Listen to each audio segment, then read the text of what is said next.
This is a different kind of podcast episode today. Thank you so much for joining us. This is a Q&A episode. I've never done it before, but we sent a call out for questions, and we have a bunch here that I'm going to answer. It's exciting for me. We're celebrating over 150 episodes that I've done, over 1 million downloads that you all have listened to, and I want to try to answer your questions as directly as I possibly can. So we tried to pick some questions that were representative of the whole and representative of a number of different questioners who were sort of coming at something from the sort of similar, slightly different angles, but getting to the same point. Here's the first question, and it's from Maureen. I'm looking at retirement, and I'm interested in planning for my successor. How can I leave the team a leader from within that will keep things moving forward and hopefully be better than me? How can I make sure leaders are developing and transferring knowledge and skills? So succession planning is super critical, and I deal with it a lot with the clients that I coach who are senior leaders in organizations and trying to think about how to build out the organization for the future. And here's one of the main points, which is succession planning. There's a skill to it, but there's also an emotional piece to it, which is that you're leaving something you've built up or worked on or developed certainly in someone else's hands. And there's a letting go of control. So this is one of the most important things I want to just say about succession planning, which is the person after you, Maureen, is going to do things differently. So succession is not delegation. That's a distinction that we sort of understand conceptually but miss in action often. That it's passing on something to someone else. But the future of the organization is not actually your legacy. The past, up until the present, up until right now, that is your legacy. But the future belongs to your successor.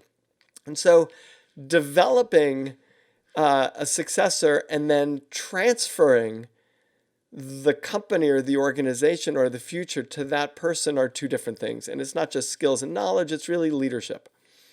So preparing your successor is important. Let's talk about that. You want to prepare them to think on their own, to use their own judgment. Your job is to pass them a well-run organization of people who believe in them as a leader, which means developing their leadership and their emotional courage and their ability to have hard conversations and take smart risks and inspire others from a place of heart and mind. Also, you can't be sure or make sure of anything. In your question, you say, how can I make sure leaders are developing and transferring knowledge and skills?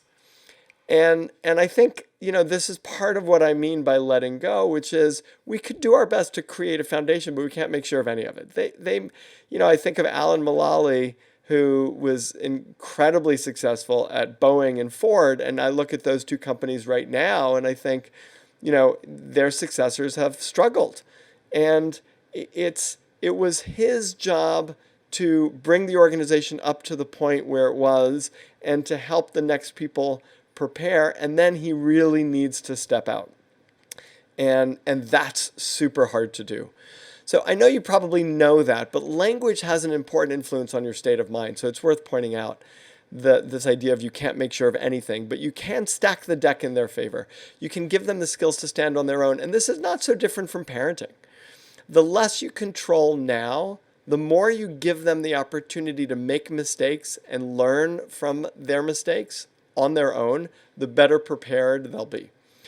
So, when I think of the leadership intensive that we run, we create an environment in which perceived risk is high, but the actual risk is low. I've written a couple of articles about this recently. And that's how people learn safely. So let people make decisions where the stakes may feel high, but in actuality, they're lower. Maybe dealing with an irate client, for example, that feels very, very tense. But if they're already irate, they might continue to be irate, but then they're just meeting the bar they already have. And this person has the ability to make them less irate. It feels like it's a high-pressured situation. It's actually a little less high-pressured than you would think. And you're able to always come in if you need to, although I would do my best to not rescue them if you can help it. The important thing is to help them stand on their own and coach them rather than delegate or tell them what to do. Coaching is the skill to help them get there. Thanks for that question, Maureen. Ellen asked a question. How can I quickly listen, understand, and think deeply about difficult content in a short time and make clear decisions while under pressure from multiple projects? Well, if you're looking for speed, Ellen, what you need is a process that you follow routinely. Give yourself a framework for what you're looking for, what you want to get out of the reading, how you're going to make a decision. Reading something, what information are you looking for? What will help you drive to that decision? Identify the most important elements of a decision. Most decisions are basically ROI calculations, return on investments. So always start with the outcome. What are you going for? And then ask yourself what needs to happen to get there. Given what you're reading, is it probable that you'll get there? Here's the important thing about decisions when you want to make them quickly. You have to realize that they are never, almost never, about certainty. That they're about probability. There's a percent chance that your decision will work out to achieve the objective you're going for. So look at what you're reading for evidence in one direction and the other, and then make a bet. And finally, you need courage, the willingness to move forward without knowing for sure that it's going to work out. This is actually true, Maureen, for your question too. The willingness, the courage to move forward with your succession without knowing for sure if it's going to work out. Maybe you have a 54% versus a 46% chance of the decision being successful and happen over time the way you want it to turn out, and that's great. But it means that you need to cope with failure 46% of the time. And that takes courage. It takes emotional courage to say, I'm taking a risk and it's not always going to work out. I did a podcast with Annie Duke, who wrote the book Thinking in Bets, and it's a great podcast, and I think her thoughts are really excellent on this, and it's worth listening to. So, if you really want to move quickly, you have to allow yourself for the possibility that things aren't going to work out exactly the way you want them to work out, and that's okay too. So now, Eli asked a question. I'm a VP of Business Development, and the biggest challenge I face is how much time to portion out to each of my projects. Now that I think about it, choosing what to read and listen to has become a huge challenge too. How can I better prioritize my time? Eli, this is tough, and I'm going to use myself as an example. If you look at if you're watching this on video, you can see the window outside of me. It's dark outside. So I had a full day of work today, and I worked on a ton of smaller stuff instead of the more important stuff. I'm recording this podcast right now. It's 11:15 p.m., right? This was really the thing I should have recorded at 9 a.m. So sometimes that's just what happens. I wrote a book on managing time, right? And it's good, by the way. And yet I'm here at 11:15 at night recording a podcast that should have been recorded at 9 a.m. And what I want to say is don't be too hard on yourself. That sometimes that's okay. For me, I had an incredibly busy and challenging week, and I think I just needed to work on small administrative stuff this morning. And then finally get to this, which felt steep and big because I've done over 150 podcasts, but I've done no Q&A podcast before. So just talking to you all into a camera, into a mic, is different for me. It's a little weird. It was harder. And so I had to get over the hump of procrastination to get there. So the first thing I just want to say is that's okay. Don't be too hard on yourself. That's the reality of doing things that are sometimes different and high priority. Now, all that said, here are a few things to think about. If you have work that you need to get other people to work on, then do that work first so that you don't end up giving them their piece of it at 6 p.m. and then asking them to work late at night. Also, Eli, you said that you're in business development. So you've got 3 top priorities from my perspective. Bringing in clients, making sure your clients are well taken care of, and that's really a delegation issue, probably, and developing the people around you to bring in clients. So when I look at my day, I would filter it through those things. What do I have that's bringing in clients? What do I have that's developing other people to bring in clients? And what do I have to make sure that my clients are being served well in a way that I'm proud of? And other things you might want to cordon off to less prioritized time. In terms of what to read and listen to, ask yourself what's the outcome that you're going for? Are you wanting to learn things? Are you wanting to laugh? Are you wanting to escape? I read a lot just to keep up with my kids who are reading so I can talk with them about it. And I prioritize that. So I make sure I'm always reading some of the books that they're reading so I can have conversations with them. So ask yourself the question of what you're after and then make a decision about what to read or what to listen to based on that. And that should guide you.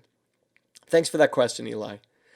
Brendan asks a question. I have been working in my field for 15 years, including working in many positions of leadership, management, and training other leaders, and I'm very passionate about it.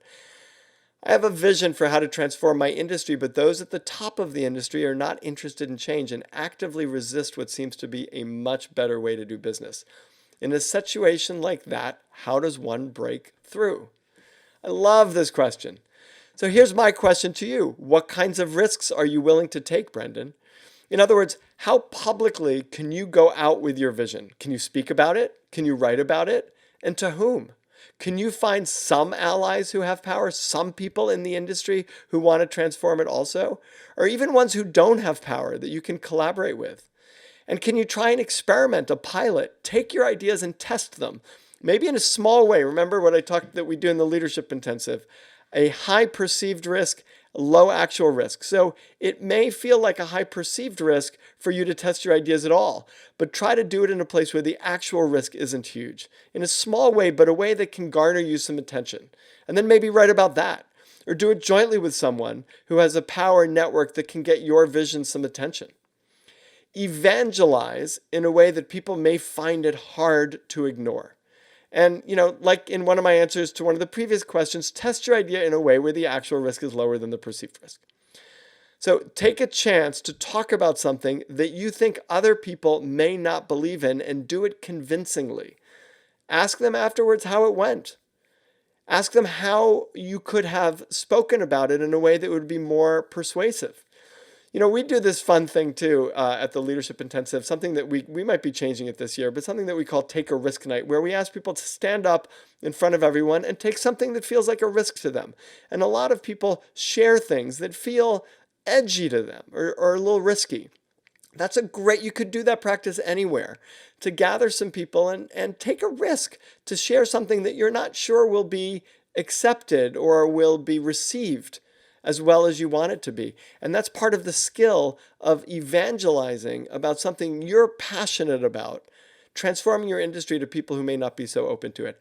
But especially from an influence perspective, try not to do it alone if you can help it, because the more people you have there with you doing it, the more comfortable you'll be and the more comfortable other people will be in joining you. And now let's go to Ratma. I hope I'm pronouncing your name correctly, Ratma.